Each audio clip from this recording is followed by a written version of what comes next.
అందరికీ హాయ్ అండి. ఈరోజు అక్షయ తృతీయ కదా. దాదాపు అక్షయ తృతీయ అంటే అందరూ గోల్డ్ తీసుకునేదానికి రెడీ అయిపోతారు. ఓకే, ఇప్పుడున్న గోల్డ్ రేట్లో మనం అంత గోల్డ్ తీసే అంత పరిస్థితిలో లేదు.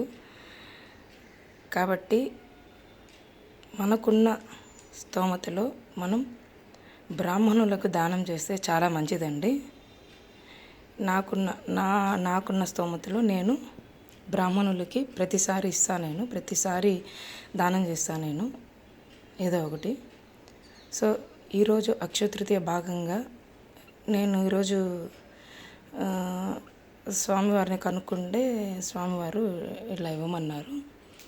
ఆయన గొడుగు, విసనకర్ర, చెప్పులు ఇవ్వండి మేడం అని అన్నారు. దాంతోపాటు వస్త్రదానం కూడా చేస్తే మంచిదని చెప్పి నేను వస్త్రదానం కూడా చేస్తున్నాను. ఐవర్లకి పంచి, విసనకర్రలు, చెప్పులు, గొడుగు. సో మనకున్న స్తోమతలో బ్రాహ్మణులకి వస్త్రదానం కానీ, అన్నదానం కానీ, వస్తుదానం కానీ చేస్తే ఈ అక్షయ తృతీయ రోజున చేస్తే చాలా మంచిదండి.